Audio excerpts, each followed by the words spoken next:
الحمد لله الذي خلق الإنسان وعلمه التبيان وفضل زمانا على زمان كما فضل مكانا على مكان وإنسانا على إنسان ونشهد أن لا إله إلا الله وحده لا شريك له لا ضد له ولا ند له ولا مثل له ونشهد أن سيدنا وسندنا وحبيب ربنا وطبيب قلوبنا ومولانا محمدا عبده ورسوله صلى الله تعالى عليه وعلى آله وأصحابه وبارك وسلم تسليما كثيرا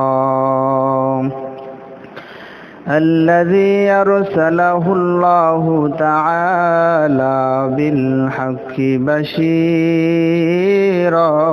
ونذيرا وداعيا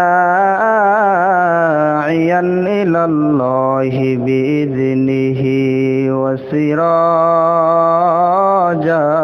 منيرا أما بعد فأعوذ بالله من الشيطان الرجيم بسم الله الرحمن الرحيم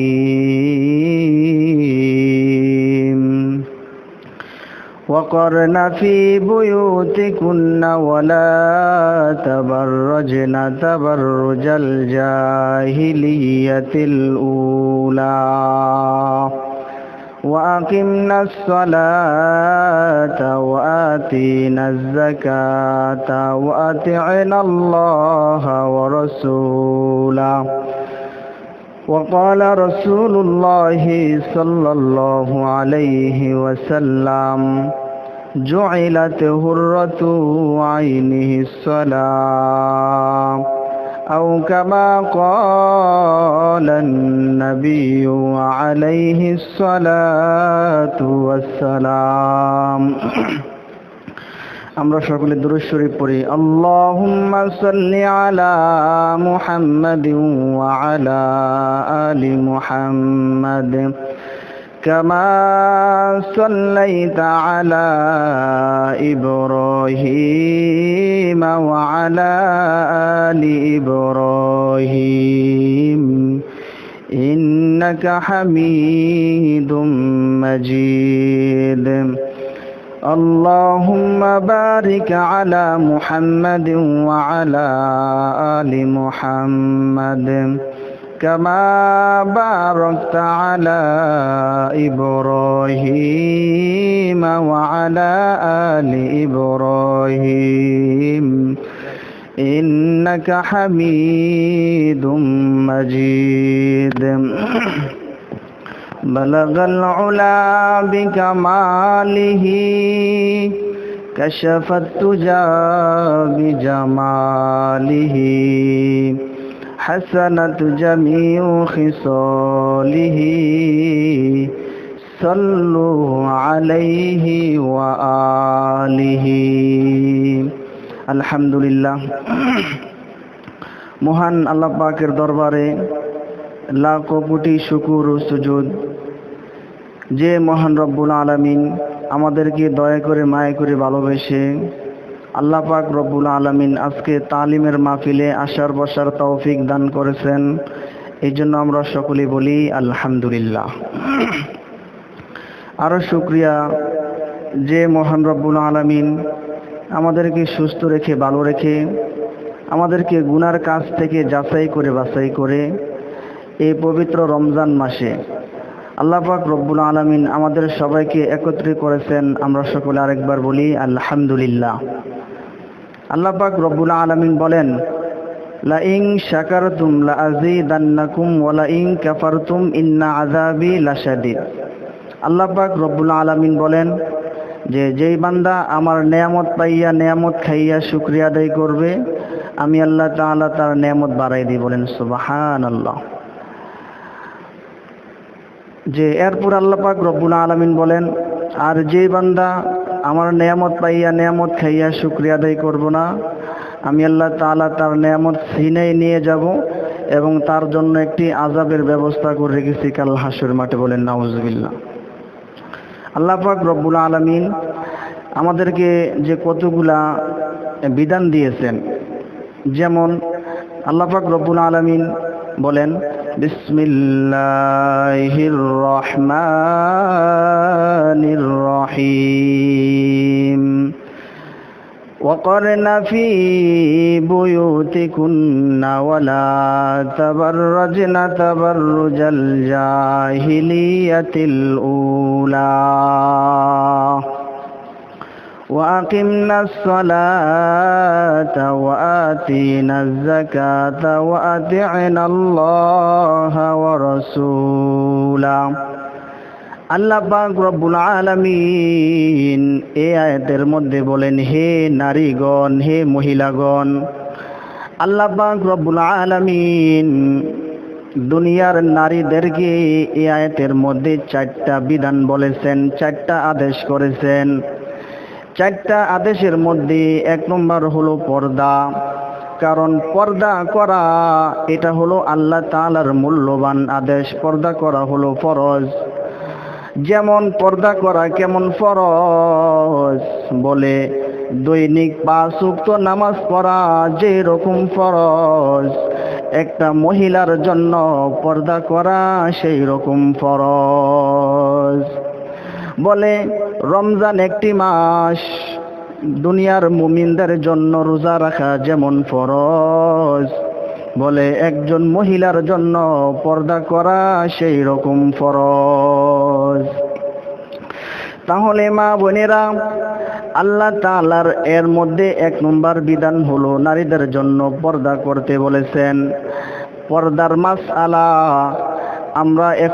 আমরা কিছু মাসআলা জানতে হবে। একজন নারী, একজন মেয়ে কত বছর হলে পর্দা করতে হবে? আমরা বিভিন্ন মাসআলায় পড়ে থাকি। একটা মেয়ের যখন নামাজ পড়া ফরজ হয় তখন থেকে মেয়েটার পর্দা করা ফরজ হয়ে যায়। এটা কেউ বলে 8 বছর, কেউ বলে 9 বছর, কেউ বলে 10 বছর। এক মাসআলায় এক কথা বলেছেন। কিন্তু এখানে আরেকটা গোপন, এখানে আরেকটা মূল্যবান মাসআলা রয়েছে। যেমন এই মাসআলাটা আমরা সবাই মনোযোগ দিয়ে শুনতে হবে। যেমন মনে করেন আপনার মেয়েটা অনেক সুন্দর, মেয়েটার বয়স 7 বছর। এখন তো মেয়েটার পর্দা করা ফরজ হয় নাই। মেয়েটার বয়স মাত্র 7 বছর হলো। আপনার মেয়ে রাস্তা দিয়ে হাঁটতেছে, রাস্তার আজেবাজে ছেলেরা মেয়েটার দিকে নজর করে ফেললো আর বলল মেয়েটা খুব সুন্দর, অথচ মেয়েটার এখনো পর্দা করা ফরজ হয় নাই। মেয়েটা রাস্তায় গেলে রাস্তার ছেলেরা মেয়েটার দিকে নজর দিয়ে ফেলে। এখন আমরা কি করতে হবে? বলে মাসআলায় বলে মুফাসসিরিনে কেরামরা বলেন, মেয়েটার এখনো পর্দা করা ফরজ হয় নাই। মেয়েটার 7 বছর এখন হয়েছে। যে মেয়েটার দেহ হেফাজত করতে হলে মেয়েটার 7 বছর থেকে পর্দা করতে হবে। তাহলে মা বোনেরা, আমরা আরো কিছু মাসআলা জানি। একজন মহিলাকে কে পর্দার আদেশ দিবে, কোন মহিলাকে কোন পুরুষে পর্দার আদেশ দিবে? মনে করেন আপনার মেয়েকে, আপনার বোনকে রাস্তার আজে বাজে ছেলেরা কোনো বলবে না, হে নারী তুমি পর্দা করো। মাসআলায় বলে 4 জন পুরুষ মেয়েটাকে পর্দার আদেশ দিবে। 4 জন পুরুষের মধ্যে 1 নম্বর হলো নিজের বাবা। কোন বাবা? এখন আমাদের সমাজের মধ্যে বাবাও হয়ে গেছে 4 প্রকার বাবার মধ্যে এক প্রকার বাবা হলো আমি যার ঔরসে জন্মগ্রহণ করেছি, যিনি আমাকে জন্ম দিয়েছেন, যার কামাই খাইয়ে আমি বড় হয়েছি, যার রক্তের সাথে আমার রক্তের সম্পর্ক রয়েছে, তিনি হলেন আমার 1 নম্বর বাবা। 2 নম্বর বাবা হলো আল্লাহর রাসূল সাল্লাল্লাহু আলাইহি সাল্লাম বলেন, আম্মুর রাজুলু সিন্নু আবি। আল্লাহর রাসূল বলেন, এ আমার উম্মতেরা, চাচা হলো নিজের বাবার মতন। যেমন আল্লাহর হাবিব সাল্লাল্লাহু আলাইহি সাল্লাম, নবীজির আব্বা দুনিয়া থেকে চলে যায়, নবীজি আবু জাহেলকে নিজের বাবার মতো দেখেছে, চাচাকে নিজের বাবার মতো দেখেছে। কিন্তু না, এমন বাবা এমন চাচা নবীজির সাথে বেঈমানি করে জাহান্নামে চলে গেছে।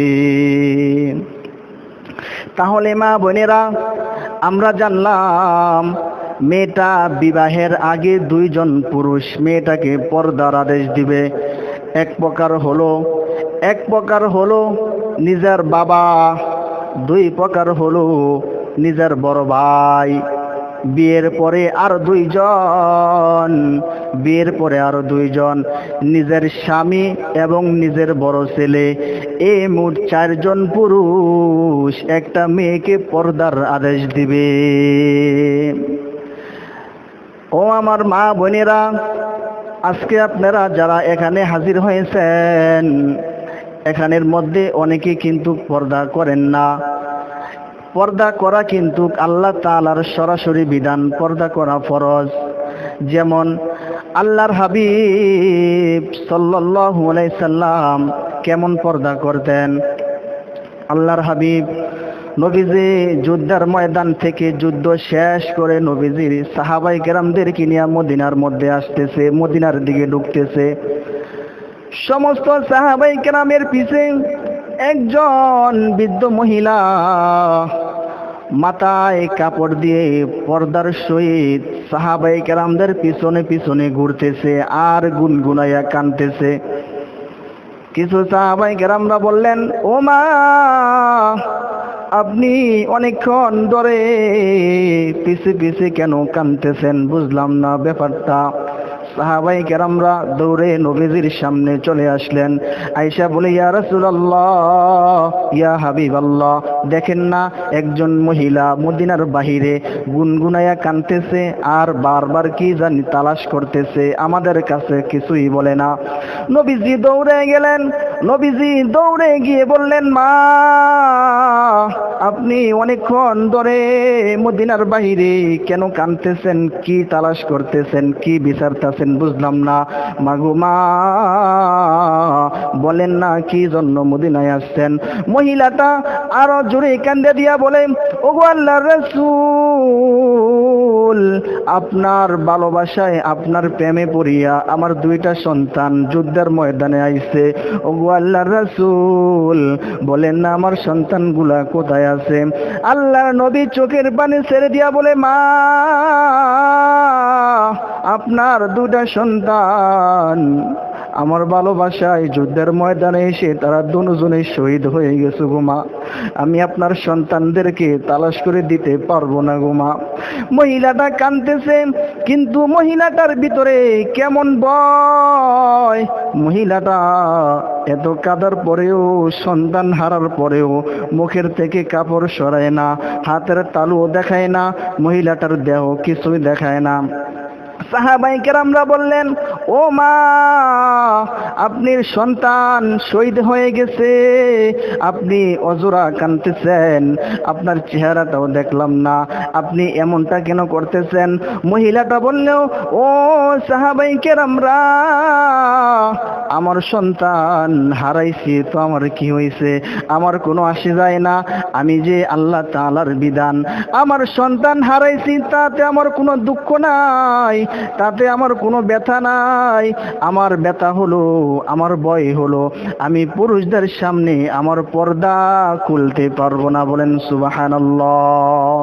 তাহলে মা বোনেরা, আজকে আমাদের সমাজে দেখা যায়, যদি আমাদের বাবা মারা যায়, মা মারা যায়, মেয়ে সন্তান মারা যায়, ছেলে মারা যায়, আমরা এমন জোরে কান্নাকাটি করি, আমাদের পর্দাও ঠিক থাকে না, আমাদের সব দেহ দেখা যায়, বাড়ির আশেপাশে শত শত পুরুষরা নারীকে দেখতে পায়। এই জন্য মা বোনেরা, যত বিপদ আসুক, যত কঠিন বিপদ আসুক, তারপরেও আল্লাহ তাআলার বিধান পর্দা ছাড়া যাবে না। এর মধ্যে 2 নম্বর আদেশ হলো, 2 নম্বর কাজ হলো, আল্লাহ তাআলা বলেন তোমরা নামাজ কায়েম করো। আমরা যে বলি, আমাদের মারা বলে, চাচিরা বলে, সন্তান মসজিদে নামাজ পড়তে যা, এই মেয়ে ঘরের মধ্যে নামাজে খাড়ায়া যা, নামাজ পড়ে গিয়া। কিন্তু আল্লাহ তাআলা বলেন তোমরা নামাজ কায়েম করো। আমরা তো বলি তুমি নামাজ পড়ো, আল্লাহ তাআলা বলেন তোমরা নামাজ কায়েম করো। তাহলে নামাজ পড়ার মধ্যে আর নামাজ কায়েম করার মধ্যে কিছু সামান্য পার্থক্য রয়েছে। বলে সামান্য পার্থক্যটা কোথায়? বলে সামান্য পার্থক্যটা কোথায়? বলে আল্লাহ তাআলা বলেছেন নামাজ কায়েম করো, আর আমরা বলি নামাজ পড়ো। তাহলে নামাজ কায়েম করা আর নামাজ পড়ার মধ্যে কতটুকু পার্থক্য? গভীর মন দিয়ে শুনতে হবে মা। ও মা, নামাজ যদি আমরা বলি নামাজ পড়ো, তাহলে যার যার নামাজ তেতে পড়ো। আমি আমার নামাজ পড়লাম, আমার মার নামাজ আমার মায়ে পড়লো, আমার বোনের নামাজ আমার বোনে পড়লো, হুজুরের নামাজ হুজুরে পড়লো, এটাকে বলা হয় নামাজ পড়া। আল্লাহ তাআলা বলেন তোমরা নামাজ পড়ো, নামাজ কায়েম করো। তাহলে নামাজ কায়েম করা কাকে বলি? আল্লাহ তাআলা তাও বললেন, তুমি নিজে নামাজ পড়ো আর তোমার বাড়ির আশেপাশে সবাইকে নামাজের কথা বলো। ভাইয়েরা আমার, ও মা, তাহলে আমরা আজ থেকে আমরা 2টা বিধান শুনলাম। একটা হলো পর্দা, 2 নম্বর হলো নামাজ। আল্লাহর রাসূল সাল্লাল্লাহু আলাইহি সাল্লাম বলেন, ও আমার সাহাবীরা, দুনিয়ার মধ্যে আমি 3টা কাজের মধ্যে শান্তি পাই। 1 নম্বর হলো নামাজ। আল্লাহর রাসূল সাল্লাল্লাহু আলাইহি সাল্লাম বলেন, আমি নবীজি নামাজে খাড়াইলে আমার দুনিয়ার কোনো কথা খেয়াল থাকে না। বলেন সুবহানাল্লাহ। আল্লাহ নবী বলেন, যেই বান্দার নামাজ সই শুদ্ধ ঠিক হয়ে যাবে, ওই বান্দার দুনিয়ার সব কাজ ঠিক হয়ে যাবে। বলতে পারেন হুজুর এটা আবার কেমনে হয়? তাহলে স্পষ্ট একটা ঘটনার মাধ্যমে বুঝতে হবে। যার নামাজ ঠিক তার ব্যবসা বাণিজ্য ঠিক, যার নামাজ ঠিক তার সংসারের কাজ ঠিক, যার নামাজ ঠিক তার সন্তানদের সব ঠিক, যার নামাজ ঠিক তার দুনিয়ার সব কাজকর্ম ঠিক। যার নামাজ ঠিক নাই তার কোনো কিছু ঠিক নাই। বলে এটা কেমনে? তাহলে গভীর মন দিয়ে একদিন ছোট্ট ঘটনা শুনতে হবে। আল্লাহর নবীর কাছে একজন ইহুদি নতুন কালিমা পড়ে মুসলমান হয়ে গেছে, নতুন সাহাবী হয়েছে। সাহাবী নামাজও পড়ে, আবার বাইরে গিয়া গুনাও করে।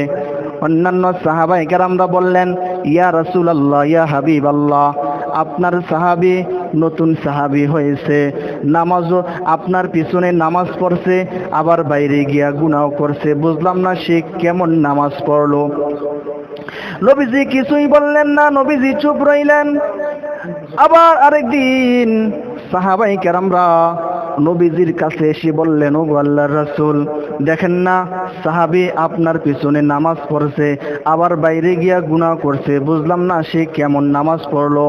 নবীজি কিছুই বললেন না। এইভাবে 3 দিন আরেকদিন বললেন, ও আল্লাহর হাবিব, নতুন সাহাবী হয়েছে, বাইরে গিয়ে আবার গুনাহ করে, বুঝলাম না কেমন নামাজ পড়লো। এইভাবে 3 দিন আল্লাহর নবীর কাছে অভিযোগ দিলেন। অভিযোগ দেওয়ার পরে নবীজি কিছুই বললেন না, চুপ রইলেন। এইভাবে 3 দিন হয়ে গেল। 4 দিনের দিন ওই সাহাবী আল্লাহর নবীর পিছনে নামাজ পড়েছে। এখন থেকে আর সাহাবী বাইরে গিয়া গুনাহ করে না। সাহাবাই কেরামরা বললেন, ওগো আল্লাহর রাসূল, এই সাহাবী আজকে আপনার পিছনে নামাজ পড়ছে, দেখেন না বাইরে গিয়ে আর গুনাহ করে না। আল্লাহর নবী বললেন, আজ থেকে আমার সাহাবীর নামাজ ঠিক হয়ে গেছে, তাই জন্য ওই সাহাবী আর বাইরে গিয়া গুনাহ করে না। বলেন সুবহানাল্লাহ। এই জন্য আমার মা বোনেরা, আগে নামাজ ঠিক করতে হবে। 5 ওয়াক্ত নামাজ। আল্লাহর নবী বলেন, যে আল্লাহর বান্দা বান্দি দৈনিক 5 ওয়াক্ত নামাজ সহিভাবে আদায় করবে, আল্লাহর রাসূল বলেন, যেমনি ভাবে উদাহরণ, একটা মানুষ যদি দৈনিক একটা পুষ্কুনিতে 5 বার গোসল করে, যেমনি ভাবে তার শরীরে কোনো ময়লা থাকে না, একটা আল্লাহর বান্দা বান্দি যদি দৈনিক 5 ওয়াক্ত নামাজ পড়ে, ওই বান্দার আমল নামায় আর গুনাহ থাকে না। বলেন সুবহানাল্লাহ। আমার মা বোনেরা, তাহলে 2টা আমরা বিষয় জানলাম। মহিলাদের জন্য আল্লাহ পাক রব্বুল আলামিন 4টা আদেশের মধ্যে 2টা আদেশ, একটা হলো পর্দা, 2 নম্বর হলো নামাজ, 3 নম্বর হলো যাকাত। মহিলাদের জন্য যাকাত রয়েছে। রমজান মাসে যাকাত দিতে হবে। যেই বান্দার উপরে যাকাত দেওয়া ফরজ হয়ে যায়, যাকাত যদি না দেয়, যাকাত দেওয়া কিন্তু ফরজ। মহিলাদের জন্য যাকাত দেওয়া ফরজ। যাকাতের মাল অবশ্যই আদায় করতে হবে। 4 প্রকার হলো, যেমন আমরা পুরুষরা আল্লাহর রাসূলের অনুকরণ করি, রাসূলকে ভালোবাসি, রাসূলের আনুগত্য অনুসরণ করি। ঠিক মহিলাদের জন্য বলেছেন, মহিলারাও আল্লাহর রাসূলের অনুকরণ করবে। অনুকরণের মধ্যে 2টা ভাগ রয়েছে। বলে অনুসরণ কাকে বলে? রাসূলকে ভালোবাসো, রাসূলের সুন্নতকে মানো। আর অনুসরণ বলা হয় রাসূলকে ভালোবাসো। রাসূলের করা মানে রাসূল যেভাবে চলেছেন তোমরাও সেইভাবে চলো। রাসূল যেভাবে আমল করতে বলেছেন তোমরাও সেইভাবে আমল করো। যেমন আমাদের একটু আগে আমাদের মাদ্রাসার মুহতামিম সাহেব একটু আগে বলেছেন, আল্লাহর নবী 20 রাকাত তারাবির কথাও বলেছেন। আমি হাদিসের মধ্যে স্পষ্ট পাইলাম, আল্লাহর নবী বলেন, তোমরা রমজানে 20 রাকাত তারাবি নামাজ পড়বা, আরো বিভিন্ন নামাজ পড়বা, 5 ওয়াক্ত নামাজ পড়বা, নফল ওয়াজিব সুন্নত নামাজগুলা বেশি আদায় করবা। এই জন্য মা বোনেরা, এই 4টা বিধান অবশ্যই আমাদের মানা ফরজ। পর্দা, নামাজ, এরপরে যাকাত, রাসূলকে ভালোবাসা, রাসূলের অনুকরণ করা। আমার মা বোনেরা, এই যে আমরা রমজান মাস এসেছে, আল্লাহর নবী বলেন, এই রমজান মাস আল্লাহ পাক রব্বুল আলামিন বলেন, ইয়া আইয়ুহাল্লাযীনা আমানু কুতিবা আলাইকুমুস সিয়ামু কামা কুতিবা আলাল্লাযীনা মিন ক্বাবলিকুম লাআল্লাকুম তাত্তাকুন। আল্লাহ পাক রব্বুল আলামিন বলেন, হে দুনিয়ার ঈমানদারেরা, তোমাদের আগে যে পুরুষগণ দুনিয়াতে এসেছিল, যে মুমিন বান্দাগুলা দুনিয়াতে এসেছিল, তাদের উপরে যেমন আমি রমজানের রোজা ফরজ করে দিলাম, ঠিক তদ্রূপ আমি আল্লাহ তাআলা তোমাদের উপরও এই রমজানের রোজা ফরজ করে দিলাম। তাহলে মা বোনেরা, এই রমজান মাসে আল্লাহর নবী বলেন, আল্লাহর হাবিব সাল্লাল্লাহু আলাইহি সাল্লাম একদিন মিম্বরে খুতবা দিবেন। খুতবা দেওয়ার আগে নবীজি মিম্বরে বসিয়া খুতবা হাতে নিয়ে বললেন, আমিন আমিন আমিন। সাহাবাই কেরামরা খুতবা শেষ হওয়ার পরে সাহাবাই কেরামরা বললেন, ওগো আল্লাহর রাসূল, আপনি তো জীবনে কোনোদিন মিম্বরে খাড়াইয়া খুতবা হাতে নিয়া খুতবা শুরু করার আগে আমিন আমিন বলেন না, আজকে কেন আমিন বললেন? আল্লাহর রাসূল বলেন, আমি যখন খুতবা দেব, খুতবা দেওয়ার আগে আমার কানে কানে হযরত জিবরাইল আলাইহিস সালাতু ওয়াস সালাম আমার কানে কানে এসে বললেন, ওগো আল্লাহর রাসূল, ইয়া রাসূলুল্লাহ, ইয়া হাবিবাল্লাহ, এই রমজান মাস পেয়ে আপনার যে উম্মত নিজের গুনাহগুলি মাফ না করাইতে পারলো, জিবরাইল বললেন, ওগো আল্লাহর রাসূল, রমজানের রহমতের 10 দিন পেয়ে যদি কোনো বান্দা নিজের গুনাহগুলি মাফ না করাইতে পারলো, ওই বান্দা ধ্বংস হয়ে যাক। আল্লাহর রাসূল বললেন, আমিও চাই এই বান্দা ধ্বংস হয়ে যাক। আবার জিবরাইল বললেন, ইয়া রাসূলুল্লাহ, ইয়া হাবিবাল্লাহ, রমজানের মধ্যভাগ মাগফিরাতের 10 দিন পেয়ে যে উম্মত গুনাহগুলি মাফ না করাইতে পারলো, আপনার এমন উম্মত ধ্বংস হয়ে যাক। আল্লাহ রাসূল বললেন, আমি বলেছি হ্যাঁ, আমার এমন উম্মত ধ্বংস হয়ে যাক। তখন আবার জিবরাইল বললেন, ইয়া রাসূলুল্লাহ, ইয়া হাবিবাল্লাহ, রমজানের শেষ 10 দিন, নাজাতের 10 দিন পেয়ে যদি কোনো বান্দা নিজের গুনাহগুলি মাফ না করাইতে পারলো, আপনার এমন উম্মত ধ্বংস হয়ে যাক। আল্লাহর রাসূল বললেন, আমিন, আমিও চাই এমন বান্দা ধ্বংস হয়ে যাক। তাহলে মা বোনেরা, আমরা গুনাহ করে করে রমজানটা কাটাইয়া দিলাম, বাকি 11 মাস তো গুনাহ করলাম, রমজান মাসে আমরা তাও গুনাহ করলাম। এই জন্য রমজানের শেষ ভাগ, নাজাতের 10 দিন, রাত্রে উঠিয়া তারাবির নামাজ শেষ করে আল্লাহর কাছে চোখের পানি ছাড়তে হবে। আল্লাহ, জীবনে কত অন্যায় করেছি গো আল্লাহ, জানা অজানা, ইচ্ছা অনিচ্ছা, শিরিক বিদআত কুফরি, আল্লাহ কত প্রকার গুনাহ করেছি। আল্লাহ তুমি আমাদেরকে মাফ করে দাও। আল্লাহ তাআলা বলেন, এ ফেরেশতারা, তোমরা দেখো এই গভীর রাতে উঠিয়া আমার বান্দায় আমার কাছে কি চাইতেছে। ফেরেশতারা বলে, আল্লাহ তোমার বান্দা গুনাহ করেছে, তোমাকে ভয় করিয়া গুনাহ থেকে পানাহ চাইতেছে। আল্লাহ তাআলা বলেন, হে ফেরেশতারা, দেখ, তোরা না বলেছিলি আমি দুনিয়াতে মানুষ না বানানোর জন্য, এই যে দেখ আমার বান্দা বান্দি সারাদিন সংসারে কাজ করিয়া, বাড়ি আশেপাশে কাজ করিয়া, খেতে খামারে কাজ করিয়া, দেখ রাত্রে গভীরে উঠিয়া আমার সেজদার মধ্যে পড়ে আছে। ও মা বোনেরা, এইভাবে তাহাজ্জুদ নামাজ পড়িয়া আল্লাহর কাছে দোয়া করতে হবে। এরপরে বলা হয়েছে নামাজের ফজিলত। নামাজ পড়লে নামাজের মধ্যে আমাদের কি লাভ রয়েছে, কি ফজিলত রয়েছে। আল্লাহর নবী বলেন, যদি কোনো আল্লাহর বান্দা বান্দি নামাজের সেজদায় পড়ে যায়, নামাজের সেজদা যখন যায়, তখন আল্লাহ পাক রব্বুল আলামিন আল্লাহর কুদরতি হাত বান্দা বান্দির মাথায় বুলিয়া দেয়। যেমন মা সন্তানকে বলল, বাবা ঠিক মতো চলিস, মাথায় হাত বুলাইয়া বলে, হে সন্তান খাবার খাইছনি। এইভাবে আল্লাহ পাক রব্বুল আলামিন বান্দা যখন নামাজের সেজদায় পড়ে যায়, তখন আল্লাহ পাক রব্বুল আলামিন বান্দার মাথায় হাত বুলাইয়া দেয়। হাত বুলাইয়া বলে, বান্দা কি লাগবে বলো, মাথা উঠাও। মাথা উঠাইয়া আমার কাছে কি চাইবা চাও, কি লাগবে বলো।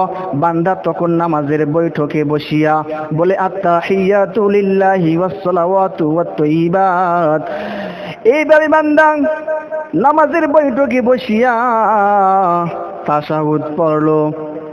আল্লাহ পাক রব্বুল আলামিন বলেন, বান্দা বুঝতে পেরেছি তোমার কিসের প্রয়োজন বলো, আর কি লাগবে বলো। বান্দা বলে আল্লাহুম্মা সাল্লি আলা মুহাম্মাদ ওয়া আলা আলি মুহাম্মাদ কামা সাল্লাইতা আলা ইব্রাহিম ওয়া আলা আলি ইব্রাহিম ইন্নাকা হামিদুম মাজিদ। আল্লাহুম্মা বারিক আলা মুহাম্মাদ ওয়া আলা আলি মুহাম্মাদ কামা বারাকতা আলা ইব্রাহিম ওয়া আলা আলি ইব্রাহিম ইন্নাকা হামিদুম মাজিদ। আল্লাহ তাআলা বলেন বান্দা এরপরে আর কি লাগবে বলো। বান্দা বলে আল্লাহ নামাজের সেজদায় পড়িয়া তোমার কদমে সেজদা দিয়া তোমার কাছাকাছি আইলাম গো আল্লাহ। আল্লাহ নামাজের বৈঠকে বসিয়া তাশাহুদ পড়িয়া তোমার নামের প্রশংসা করলাম গো আল্লাহ। আল্লাহ এর পরে নামাজে দুরূদ শরীফ পড়িয়া তোমার বন্ধুর প্রশংসা করলাম আল্লাহ। আল্লাহ এবার না আল্লাহুম্মা ইন্নী যালামতু নাফসি যুলমান কাসীরা ওয়া লা ইয়াগফিরুয যুনুবা ইল্লা আনতা ফাগফিরলি মাগফিরাতাম মিন ইনদিকা ওয়ারহামনি ইন্নাকা আনতাল গফুরুর রহিম। আল্লাহ এবার না আল্লাহুম্মা ইন্নী যালামতু নাফসি। আল্লাহ জীবনে কত প্রকার গুনাহ করলাম গো আল্লাহ। আল্লাহ কত জুলুম করলাম আল্লাহ। আল্লাহ কত আল্লাহ নিজের খায়েশের মধ্যে নিজের চাহিদার মধ্যে কত গুনাহ করলাম গো আল্লাহ। আল্লাহ তুমি আমাকে মাফ করে দাও গো আল্লাহ। আল্লাহ তাআলা বলেন বান্দা নামাজের সেজদায় পড়িয়া আমার কাছাকাছি আইছত, তাশাহুদ পড়িয়া আমার নামের প্রশংসা করলি, দুরূদ শরীফ পড়িয়া আমার বন্ধুর প্রশংসা করলি। এবার না তুই নিজের জন্য নিজে ক্ষমা চাইলি। যা যা যা আমি আল্লাহ তাআলা নামাজের মধ্য দিয়া তোর জীবনের সমস্ত গুনাহগুলি মাফ করে দিলাম। বলেন সুবহানাল্লাহ। তাহলে মা বোনেরা আজ থেকে নিজের নামাজ আগে ঠিক রাখতে হবে। আগে বলেছিলাম যার নামাজ সহি শুদ্ধ নামাজ ঠিক তার দুনিয়ার সব ঠিক, যার নামাজ ঠিক তার কাজকর্ম ঠিক, যার নামাজ ঠিক তার সাংসারিক পারিবারিক কাজ ঠিক, যার নামাজ ঠিক নাই তার দুনিয়াতে কিছুই ঠিক নাই। তাহলে মা বোনেরা আজকে এই তালিমের মাহফিলের উদ্দেশ্য হলো আমাদের মধ্যে অনেক মা বোনেরা কোরআন খতম করেছে। আল্লাহর নবী বলেন, আল্লাহ পাক রব্বুল আলামিন বলেন এই রমজানে কোরআন নাজিল করা হয়েছে। কিছু কিছু মাসআলায় বলেছে রমজানের শেষ দশকে কোরআন নাজিল হয়েছে, আবার কিছু হাদিসে বলেছে পুরা রমজান মাস কোরআন নাজিল হয়েছে। এই জন্য মা বোনেরা আর বাকি সামনে যে রমজান রোজাগুলা রয়েছে আমরা সহিভাবে আদায় করব। আর একটা আমল হচ্ছে আমরা দৈনিক 5 ওয়াক্ত নামাজ পড়ে আল্লাহর নামের কিছু তসবিহ তাহলিল জিকির আজকার পাঠ করব। যেমন মনে করেন আপনি ফজরের নামাজ পড়লেন, সুন্নত ফরজ এইভাবে নামাজগুলো আদায় শেষ করলেন। নামাজ পড়িয়া হাতে তসবিহ নিয়া বা হাতে 33 বার সুবহানাল্লাহ, 33 বার আলহামদুলিল্লাহ, আল্লাহু আকবার 34 বার, এইভাবে প্রতি 5 ওয়াক্ত নামাজের পরে যে বান্দা আল্লাহ তাআলার নামে তসবিহগুলা পাঠ করবে আল্লাহ তাআলা বলেন ওই বান্দাকে কেমন পরিমাণ সওয়াব দেওয়া হবে বলে আসমান থেকে জমিন পর্যন্ত যতটুকু ফায়কা জায়গা আছে বান্দা যে দৈনিক 5 ওয়াক্ত নামাজ পড়িয়া আমার নামে কিছু জিকির আজকার করলো, আমাকে ডাকলো, ওই বান্দাকে আকাশ থেকে জমিন পরিমাণ এই ফাঁকা জায়গা বান্দার নেকি দ্বারা আমল নামায় ভরপুর করে দেব। বলেন সুবহানাল্লাহ। তাহলে মা বোনেরা আজকে আমরা সবাই দোয়ার মাধ্যমে বিদায় নেব। শেষ করে দোয়া করবেন আপনি। আমরা সকলে দুরূদ শরীফ পড়ি। আল্লাহুম্মা সাল্লি আলা মুহাম্মাদ ওয়া আলা আলি মুহাম্মাদ কামা সাল্লাইতা আলা ইব্রাহিম ওয়া আলা আলি ইব্রাহিম إنك حميد مجيد اللهم بارك على محمد وعلى آل محمد كما باركت على إبراهيم وعلى آل إبراهيم إنك حميد مجيد আমরা সবাই সূরা ফাতিহা একবার সূরা ইখলাস তিনবার পড়ি আউযু বিল্লাহি মিনাশ শাইতানির রাজিম বিসমিল্লাহির রহমানির রহিম আলহামদুলিল্লাহি রাব্বিল আলামিন আর রহমানির রহিম মালিকি ইয়াউমিদ্দিন ইয়াকা না'বুদু ওয়া ইয়াকা নাস্তাঈন اهدنا الصراط المستقيم صراط الذين أنعمت عليهم غير المغضوب عليهم ولا الضالين آمين بسم الله الرحمن الرحيم قل هو الله أحد الله الصمد لم يلد ولم يولد ولم يكن له كفوا أحد بسم الله الرحمن الرحيم قل هو الله أحد الله الصمد لم يلد ولم يولد ولم يكن له كفوا أحد بسم الله الرحمن الرحيم قل هو الله أحد الله الصمد لم يلد ولم يولد ولم يكن له كفوا أحد اللهم أجرني من النار اللهم أجرني من النار اللهم أجرني من النار أستغفر الله ربي من كل ذنب وأتوب إليه لا حول ولا قوة إلا بالله العلي العظيم اللهم آمين شكرا هتلن اللهم آمين ربنا ظلمنا أنفسنا وإن لم تغفر لنا وترحمنا لنكونن من الخاسرين رب ارحمهما كما ربياني صغيرا وقل رب ارحمهما كما ربياني صغيرا সকলে দুই হাত তুলে আল্লাহর কাছে কাঁদেন বলেন গো আল্লাহ ربنا آتنا في الدنيا حسنة وفي الآخرة حسنة وقنا عذاب النار আয় আল্লাহ তাআলা রব্বুল আলামিন আয় আল্লাহ রমজান পবিত্র রমজান মাসে গো আল্লাহ রমজানের শেষ 10 দিনে গো আল্লাহ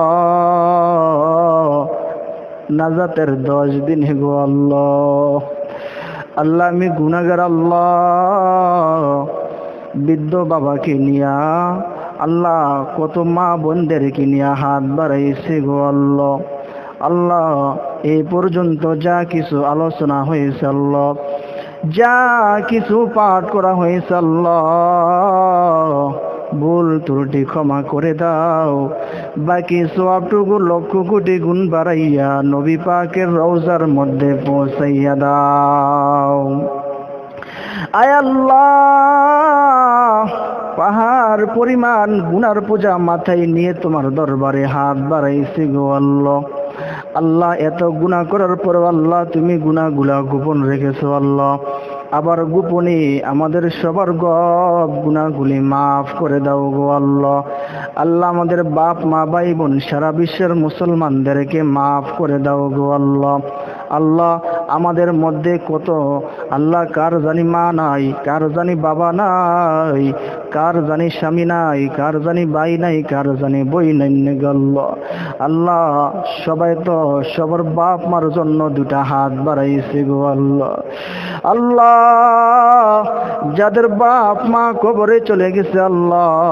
প্রত্যেকের বাপ মার কবরকে জান্নাতুল ফেরদাউস বানায় দাও গো আল্লাহ আল্লাহ প্রত্যেকের কবর আযাবকে কিয়ামত পর্যন্ত বন্ধ রাখিও আল্লাহ আয় আল্লাহ আমরা যারা বেঁচে আছি আল্লাহ তুমি আমাদের সবাইকে নেক হায়াত দান করো গো আল্লাহ আল্লাহ অনেক মা বোনেরা অসুস্থ আল্লাহ আল্লাহ তুমি সবাইকে পরিপূর্ণ শিফায়ে আজলা দান করো আল্লাহ সবাইকে পরিপূর্ণ সুস্থতার জিন্দেগি দান করো গো আল্লাহ আয় আল্লাহ কত মা বোনেরা চোখের পানি ছেড়ে দিছে গো আল্লাহ।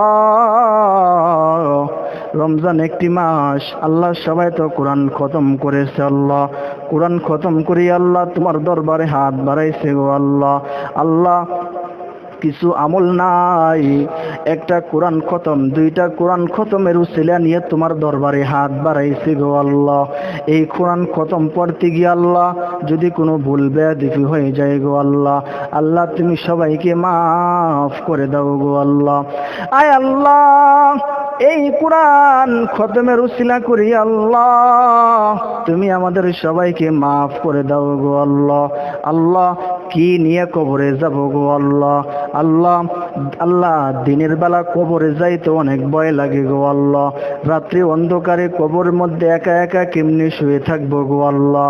আল্লাহ তোমার রাসূলকে কবরে আমাদের জন্য সাথী হিসাবে কবুল করো আল্লাহ। আয় আল্লাহ তাআলা রব্বুল আলামিন, আল্লাহ আল্লাহ সকল মা বোনরা হাত বাড়াইছে আল্লাহ। আল্লাহ কারো অসুবিধা, কারো কষ্ট হচ্ছে গো আল্লাহ। কেউ অসুস্থ, কেউ ঋণগ্রস্ত, কেউর স্বামী খারাপ, কেউর সন্তানরা খারাপ রয়েছে আল্লাহ।